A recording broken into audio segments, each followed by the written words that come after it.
नमस्कार मित्रांनो, तुम्हाला माहीत आहे का गेस्ट जेव्हा हॉटेलमध्ये रूममध्ये राहत असतात तेव्हा हाऊसकीपिंग त्यांना वेगवेगळ्या स्टेटसमध्ये डिवाईड करत असते. आणि असं बिलकुल नाही आहे की प्रत्येक रूम स्टेटस हा प्रत्येक रूमला ॲप्लिकेबल असेल. प्रत्येक रूमचा स्टेटस हा वेगळा वेगळा असतो. पहिला आहे occupied room. Guest is currently registered to the room. जेव्हा गेस्ट लॉबीमध्ये येतो, रिसेप्शन काउंटरला जातो, चेक इन प्रोसिजर पूर्ण करतो, reception staff, front office staff त्यांना की हँडओव्हर करतं आणि ते सिस्टमवर चेक इन असं शो करतं. म्हणजे आमचं सिस्टम असतं, त्याच्यामध्ये सॉफ्टवेअर असतं आणि त्याच्यामध्ये सगळे रूम्स असतात. तर ते त्या पर्टिक्युलर रूमवर चेक इन म्हणून असं दाखवतं, तेव्हा तो रूम असतो ऑक्युपाईड. मग गेस्ट की घेऊन वरती जातं, आपल्या रूममध्ये कीने दरवाजा ओपन करतो आणि रूमचं स्टेटस असतं occupied for front office and for housekeeping.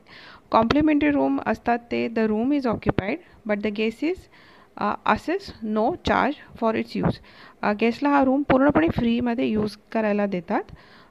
त्याचे कारण वेगवेगळे असतात. एक तर तो VVIP गेस्ट असतो किंवा एखादी कंप्लेंट झालेली असते, गेस्टच्या जेवणामध्ये तो खुश नसतो, किंवा रूमच्या क्लिनिंगबद्दल किंवा सर्व्हिसेसबद्दल तो नाखुश असतो. तेव्हा hotel front office staff, housekeeping manager decide of course ऑफकोर्स विथ द GM's अप्रुव्हल की हा रूम आपण कॉम्प्लिमेंटरी देऊया. 1 नाईट स्टे हे कॉम्प्लिमेंटरी असतं.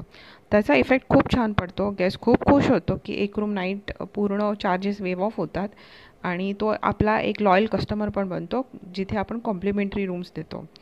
स्टे ओव्हर रूम असे असतात की the guest is not expected to check out today and will remain at least 1 more night.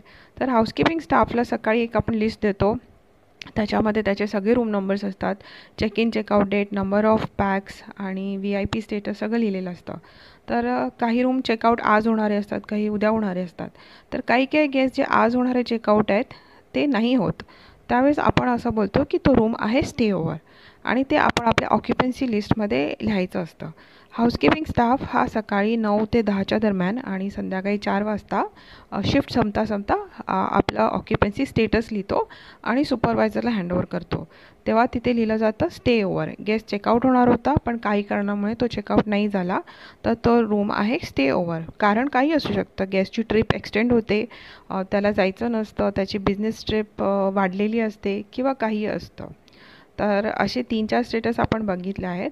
पुढचे स्टेटस आपण पुढच्या व्हिडिओमध्ये बघूया. असेच काही नॉलेज आपल्याला हवं असेल हाऊसकीपिंगबद्दल तर कृपया आपण कमेंट करावे. आणि थँक्यू हा व्हिडिओ बघितल्याबद्दल आणि तोपर्यंत हॅपी हाऊसकीपिंग.